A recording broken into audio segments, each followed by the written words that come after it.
நினைத்திருந்தேன். கொற்று மொழிமலையில் குடிக்கத்தான் நினைத்திருந்தேன்.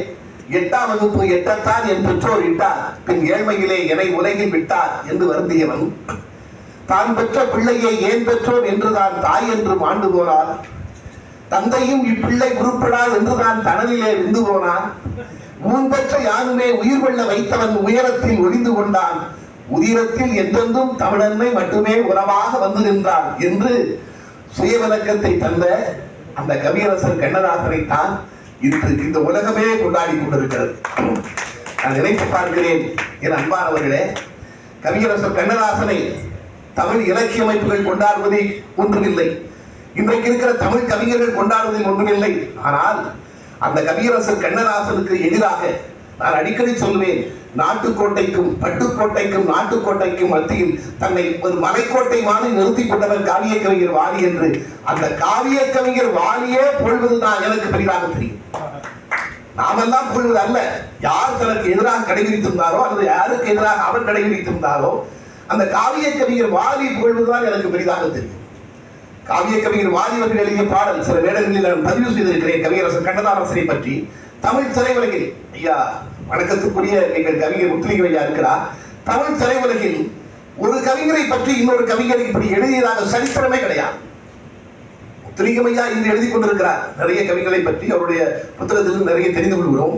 கவியரசர் கண்ணதாசனை பற்றி கவிஞர் வாலி எழுதினார், ஒரு புத்தகமே எழுதினார், கிருஷ்ணபக்தர் என்று.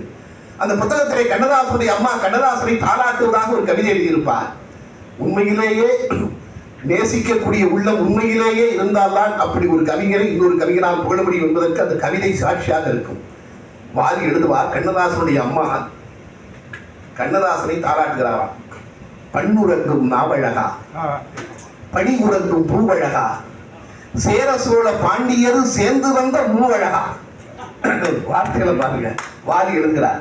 பண்ணுறங்கும் நாவழகா, பணி உறங்கும் பூவழகா, சேர சோழ பாண்டியரும் சேர்ந்து வந்த மூவழகா, வீணையில பாட்டெழுப்பும் வாணி என்ற பிள்ளை என ஏனையில படுத்திருக்க என்னதவம் புரிஞ்சேனும். செட்டிநாட்டில் ஏனை தொட்டில ஏனை என்று சொல்கிறார் அல்லவா. வீணையில பாட்டெழுப்பும் வாணி என்ற பிள்ளை என ஏனையில படுத்திருக்க என்னதவம் புரிஞ்சேனோ, இப்பிறப்பில் என் வயிற்றில் இப்படி ஓர் மகன் பிறக்க எப்பிறப்பில் நேர்ந்துகிட்டு எங்கெல்லாம் திரிஞ்சேனோ, சாகரத்தில் எடுக்காம சங்கமத்தில் எடுத்த முத்தே, மேகமலை கொடுக்காம தேகமலை கொடுத்த முத்தே, நல்முத்தை பழிக்கும்படி பல்முத்து முளைச்சவனே, பல்முத்து முளைக்கும் முன்னே சொல்முத்து முளைச்சவனே. சொன்னாலும் புரியாம தன்னாலும் தெரியாம அன்னாட உன் தகப்பன் அந்தியில விளக்கு வச்சா சீட்டாலே துளைச்சு புட்ட சில்லறைய. கவியரசர் கண்ணதாசனுடைய தந்தை சீட்டு விளையாடி சொத்துக்களை இழந்திருக்கிறார், பதிவு செய்கிறார். தன்னாலும் தெரியாம சொன்னாலும் புரியாம அன்னாட உன் தகப்பன் அந்தியில விளக்கு வச்சா சீட்டாலே தொலைச்சு புட்ட சில்லறைய திரும்பவும் பாட்டாலே சம்பாதி நீ பாரதியில் செம்பாதி. பஞ்சான காடுதச்சு பணிக்குடம் கிழிஞ்சதையா, பிஞ்சான கையணைச்சு பால்குடம் எழுஞ்சதையா, தாய்ப்பாலே நான் தருவன் தலைப்பாலே மறைச்சபடி, தமிழ்பாலே வள்ளுவன் தான் தருவா நீ வாங்கி குடி. என் பாட்டு இந்நாளில் ஒன்ன மட்டும் இறங்க வைக்கும், என் பாட்டு இந்நாளில் ஒன்ன மட்டும் இறங்க வைக்கும், ஓன் பாட்டு பின்னாளில் 100 மட்டும் இறங்க வைக்கும். 7க்கு பின்னால 8ஆக பிறந்தவரே, கூழுக்கு பாடாம கொள்கைக்கு பாட்டெடு. நினைத்து பாருங்கள், எதிராக இருந்த ஒரு கவிஞரை பற்றி, எதிராக இருந்த ஒரு கவிஞரை பற்றி. ஏனென்றால் ஜி.கே. வெங்கடேஷ் வந்து கூப்பிடுறாரு, வாலி கஷ்டப்படுகின்ற பொழுது, உனக்கு ஒரு அருமையான வேலை கிடைச்சிருக்கியா, மாசம் 300 ரூபாய் சம்பளம், இங்க என்ன அப்படிங்கிறார். கவியரசர் கண்ணதாசன் உதவியாளர் கேட்கிறார், நீ உதவியாளர் போ. கண்ணதாசனுக்கு எதிராக கடவிரிக்க நான் வந்திருக்கேன், நான் அவர்கிட்ட உதவியாளராக போறதா? அவர் சொன்ன வார்த்தை ஜி.கே. திட்டிட்டு போறார். இதெல்லாம் ஒரு காலகட்டம். அப்படிப்பட்ட கவியரசரை இருந்தால் யாருக்குமே தெரியாத ஒரு நிகழ்வு. நான் என்ன காவிய கவிஞர் வாலியினுடைய ஞான தந்தை என்று சொல்வேன். எனக்கு கவிஞரை முதலாக அறிமுகப்படுத்தி வேண்டவர் ஐயா முத்துலிங்கம் அவர்கள் தான். வாலிக்கும் எனக்கும் ஒரு அறிமுகத்தை ஏற்படுத்தி இருந்தவர் ஐயா தான். வாலியுடைய 81வது பிறந்த நாள், அதாவது கவியரசர் கண்ணதாசன் மீது எவ்வளவு பெரிய மரியாதை வைத்திருந்தார் வாலி என்று நினைத்து பார்க்கிறேன். ஏன்னா முதலாக அவர் பாடுகின்ற பொழுதே கண்ணதாசன் சொன்னார், உங்களை பத்தி ஒரு பாட்டு இருக்கேங்கிறார் கண்ணதாசன். எழுத்தாளர் மா லட்சுமணன் தான் கூட்டு போறார். கண்ணதாசன் வாலிய என்ன பத்தி பாட்டா சொல்லுங்க சொல்லுங்க என்று கேட்டாரா உற்சாகமா கண்ணதாசன். காட்டுக்குள் தேனீக்கள் கூட்டுக்குள் வைத்ததை பாட்டுக்குள் வைத்தவரை. காட்டுக்குள் தேனீக்கள் கூட்டுக்குள் வைத்ததை பாட்டுக்குள் வைத்தவனே, காக்கை காக்கை கூட்டுக்குள் குயிலாக கூவி தெரியாமல் காலம் கழித்தவனே. அது கண்ணதாசன் அதுக்கு என்ன பொருள் கேட்காரு, என்ன எதை நினைச்சு பாடுங்க. அது ஒரு சம்பவம். அது அப்படிப்பட்ட காவிய கவிஞர் அவருடைய 81வது பிறந்த நாள். நான் சொன்னேன், நீங்க எல்லாருக்கும் பாட்டு எழுதிக்கிறீங்க. இந்த விழாவில் உங்களை பற்றி நான் ஒரு பாடல் எழுதி அந்த அரங்கேற்ற போகிறோம். எழுதினோம். நான் நண்பர் பழனி பாரதியும் இந்த பாட்டை எழுதினோம். விழாவுக்கு 4 நாள் முன்னால வாலி என்ன கேட்டாரு, என்னை பற்றி ஒரு பாட்டு எழுதுன்னு சொன்னீங்க, பாட்டு எழுதியா? ரெக்கார்டிங்க முடிஞ்சிருச்சியா? ரெக்கார்டிங்கே முடிஞ்சிருச்சா? யார் யா பாடினா? நம்ம மாலதியும் அரபி எம்எஸ்வி அணியில் பாடக்கூடிய நண்பர்கள் பாடியிருக்கிறாங்கன்னு. உடனே கேட்டாரு, பாட்டை நான் கேட்கணுமையானாரு. இல்லையா, நீங்கள் விழா மேடையிலே கேட்டுட்டேன். ஏன் பாட்டியா? நான் கேட்டாகும், நீ பாட்டை நாளைக்கு எடுத்துட்டு வாடாரு.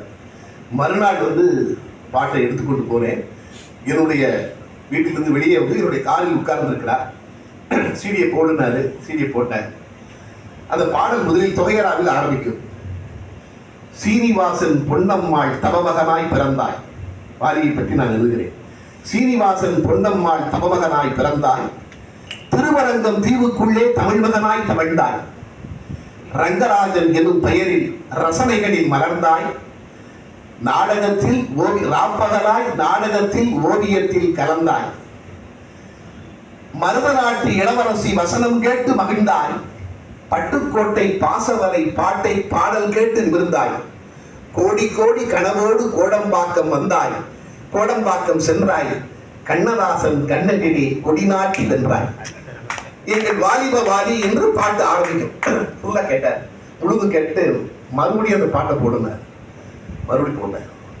கோடி கோடி கனவோடு கோடம்பாக்கம் சென்றாய், கண்ணதாசன் கண்ணகிரி கொடிநாட்டி வென்றாய். நிறுத்தினர். என்னையா வார்த்தை இது? கண்ணதாசன் கதவே கொடிநாட்டி வென்றாய். யாரு ஜெயிக்கிறது? யாரு ஜெயிக்கிறது? என்ன வரி? பெரியவர்களே, எனக்கும் அவருக்கு மட்டும்தான் தெரியும். நீங்க நினைத்து பாருங்கள். அவர் படுத்து சொன்னாரு, என்னையா இருக்கிற?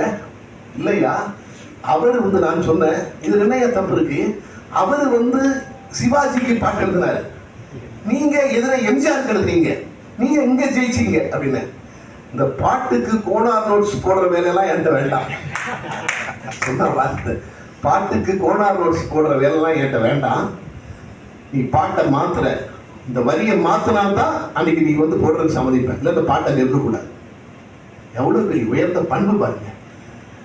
நான் சொன்ன உடனே வீட்டுக்கு வந்தேன். அந்த பாடலை அனந்து பாடியிருந்தார். எம்எஸ்வியுடைய இசையெல்லாம் பாடக்கூடிய நண்பர் அனந்து பாடியிருந்தார். நான் உடனே ஒரு தொலைபேசியில் சொன்னேன், ஐயா பாட்டை இப்போ மாற்ற முடியாத சூழல். என்னையா? ஏயா? ஐயா அனந்து ஃபாரின் போயிட்டாரையா? ஓஹோ. அவர் சொல்றாரு, ஓஹோ கோடம்பாக்கத்துல இப்ப அனந்த விட்டா யாருமே பாடுறதே இல்லையா? எனக்கு தெரிஞ்சு எஸ்பி பாலசுப்ரமணியன் ஒரு பையன் இருக்கா, ஐயா நல்லா பாடுவாயா, அவனை பாட சொல்லட்டுமாயான்னு. ஒன்றும் பேச முடியவில்லை. அனந்து 2 நாட்கள் கழித்து வந்தவுடன் அந்த வரியை மாற்றி ரெக்கார்ட் பண்ணிட்டு ஒரு ஃபோன் பண்றேன். வரியை மாத்திட்டையா? என்னையா எழுதுனேன்? கோடி கோடி கனவோடு கோடம்பாக்கம் சென்றாய், கண்ணதாசன் கண்ணெதிரை கொடிநாட்டி நின்றாய் இருக்கேன். வென்றாய் நின்றாய் மாத்திட்டேன். ஏய், அப்ப கூட கண்ணதாசன் என்னை பாராட்டினார்னு எழுத வேண்டியதானையா? சரி போ, இதற்காக சொல்லியிருந்தார். நினைத்து பாருங்கள் பெரியவர்களே, அவ்வளவு தூரம் கண்ணதாசன் இருந்தால் அந்த எந்த இடத்தில் நீங்கள் ஏதாவது பேசும்போது சொல்றேன், இந்த இடத்துல நீங்க கண்ணதாசனை மீறி கைகளுக்கு போட்டிருக்கீங்க, சும்மா சொல்லாதயா, எப்படி என்னையா சொல்றேன்? என்ன சொல்றேன்? 2 பேருமே காமராஜரை பற்றி பாடல் எழுதிக்கிறீர்கள். 2 பேருமே எழுதிக்கிறீர்கள். நீங்கள் எழுதுங்கள், தன்னிலவே தங்கமே தென்பொதிகை சாரலே சிங்கமே என்று அழைத்து சீராட்டும் தாய் தவிர கண்ணதாசன் இருக்காரு. சொந்தம் ஒன்று ஏதுமில்லை, துணை இருக்க மங்கை இல்லை, தூயமணி மண்டபங்கள் தோட்டங்கள் ஏதுமில்லை, ஆண்டி கையில் ஓடி இருக்கும் அதுவும் உனக்கு இல்லையே. இது கவியரசர் இருக்காரு. ஆமா, நான் என்ன எழுதியிருக்கிறேன்? நீங்க காபு ஷெரீப் தலைமையில் நடந்த கவியரசர் நீங்க பாடிருக்கீங்க. சாஸ்திரி வரவும் இந்திரா வரவும் சந்தர்ப்பம் தந்தவர், ஒரு மேஸ்திரி போல மெல்ல ஒதுங்கி பாரத நாட்டை பார்வையிட்டான், நாசிகள் கூட நயந்து போற்றும் நல்ல மானுடன் நாணய மிக்கவன், ஆசிகள் எதுவும் அவனிடம் இல்லை, தன் அஸ்தியை மட்டுமே வைத்து போனான். இதுக்கு என்னையா அப்படின்னாரு? ஆண்டி கையில் ஓடி இருக்கும் அதுவும் உனக்கு இல்லையே, ஆசைகள் எதுவும் அவரிடம் இல்லை, தன் அசையை மட்டுமே வைத்து போனான். ரெண்டு பொருள் ஒண்ணுதாயா, ஆனா நீங்க ஒரு வார்த்தை விளையாட்டு விளையாடிட்டீங்க. அப்படியா? அதற்கு மேல் எதுவும் சொல்ல மாட்டேன். எந்த இடத்திலும் நான் அவரோடு பழகிய அந்த ஒரு 10 ஆண்டுகளில் ஒரு நாள் கூட கண்ணதாசனை எந்த இடத்திலும் அவர் உயரம் குறைத்து பார்த்ததே இல்லை. ஆனால் இருந்தால் நாம் அத்தனை பேரும் பாராட்டுவது பெரிதல்ல, அவர் பாராட்டியதுதான் பெரிது நினைக்கிறேன். ஏன்னா அந்த அளவுக்கு 2 பேருக்கும் கண்ணதாசனை சொல்றாங்க, வாலியோட இருந்தா நேரம் போதே தெரியாது. தேவகோட்டையிலே பட்டிமன்றம் நடக்கிறது, கந்த சஷ்டி விழா, 2 பேரும் உட்கார்ந்துருக்காங்க. முடிச்சிட நேரம் ஆயிடுச்சு நினைக்கிறேன். கந்த சஷ்டி விழா 2 பேரும் உட்கார்ந்து கேட்டுட்டு இருக்காங்க. சடையப்ப செட்டியார சேவன் செட்டியார் நினைக்கிறேன், அவர் வீட்டில் தங்கியிருக்காங்க. 2 பேரும் உட்கார்ந்துருக்காங்க, பக்கத்து ரூமு. பட்டிமன்றம் நடந்துட்டு இருக்கிறது. கற்பில் சிறந்தவள் கண்ணகியா, கற்பில் மேலானவள் கண்ணகியா மாதவியா, பட்டிமன்றம் கேட்டுட்டு இருக்காங்க. உடனே அவருக்கு நடந்துட்டு இருக்கும் போது கண்ணதாசன் வாலிட்ட கேட்டான், ஏயா வாலி, இப்ப நீர் இதுக்கு தலைவரா இருந்தா கற்பில் சிறந்தவள் கண்ணகிய, கற்பில் மேலானவள் கண்ணகி மேலா மாதவி மேலா, நீ என்ன திருப்பி சொல்லு? அவர் சொன்னாராம், 2 பேருமே மேல் இல்லையா, 2 பேருமே ஃபீமேல் தான். வாலிங்கிற பேருக்கு தகுந்த வார்த்தையா நீ பேசுறேன். அதாவது அந்த நகைச்சுவை உணர்வு 2 பேருக்குள் அந்த கிண்டல் கேலி எல்லாமே அதுதான். அதை பரிமாறி கொண்டார்கள். அதனால்தான் நான் அந்த நெஞ்சிற்கு வரை படம் நினைக்கிறேன். தான் வெளியூர் போகும்பொழுது வாலியை கூப்பிட்டு பாடல் எழுத சொல்கிறார். வாலியை கூப்பிட்டு பாடல் சொன்னார். அப்படிப்பட்ட கவியரசர் கண்ணதாசன் வாலிக்கு மட்டுமல்ல, என் போன்ற வளரும் கவிஞர்கள்.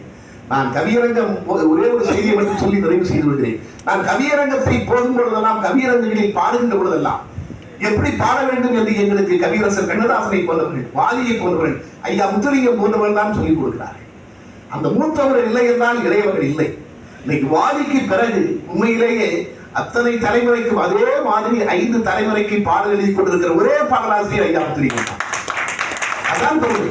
அதே மாதிரி வாலி எத்தனை தலைமுறைக்கு எழுதினாரோ அதே மாதிரி எம்ஜிஆரில் ஆரம்பித்து இன்றைய தலைமுறை வரை பாடல் எழுதி கொண்டிருக்கிற கவிஞர் ஐயா தான். அதுதான் நமக்கு கிடைத்த. அவர் இந்த அவையிலே இருப்பது, அவர் முன்னால் நான் பேசுவது எனக்கு கிடைத்த பெரிய பெருமை. பெரிய பெருமை. அதுதான் கவியரங்கம். நான் நினைத்து பார்க்கிறேன், காமு ஷெரீப் தலைமையிலே நம்ம நடிகர் தலைவர் சிவாஜி கணேசனுடைய பிறந்தநாள் கவியரங்கம்.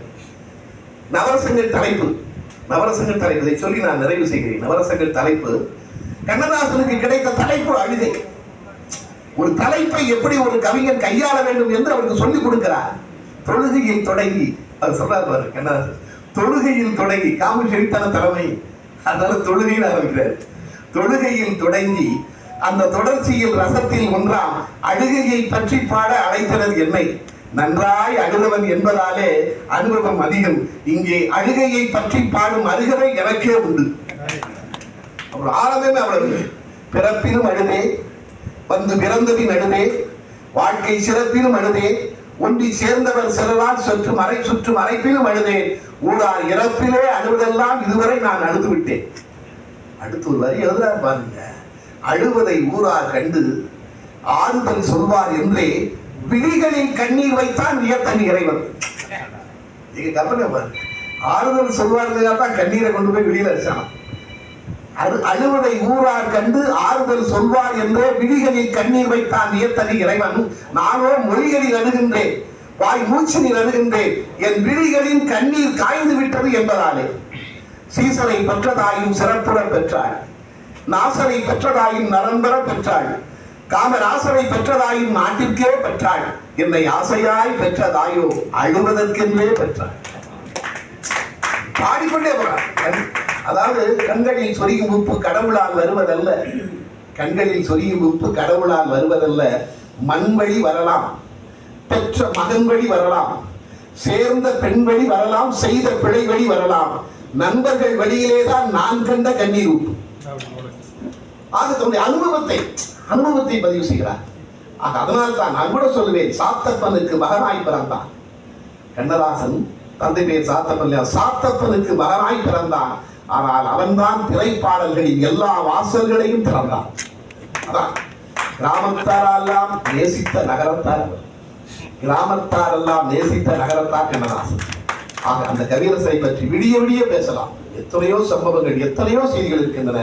ஆனாலும் இங்கே அடுத்தடுத்து நிகழ்வுகள் நடைபெற இருக்கின்றன என்பதை நினைவில் கொண்டு வாய்ப்பு கொடுத்த நண்பருக்கு நன்றி கூறி விடைபெறுகிறேன்.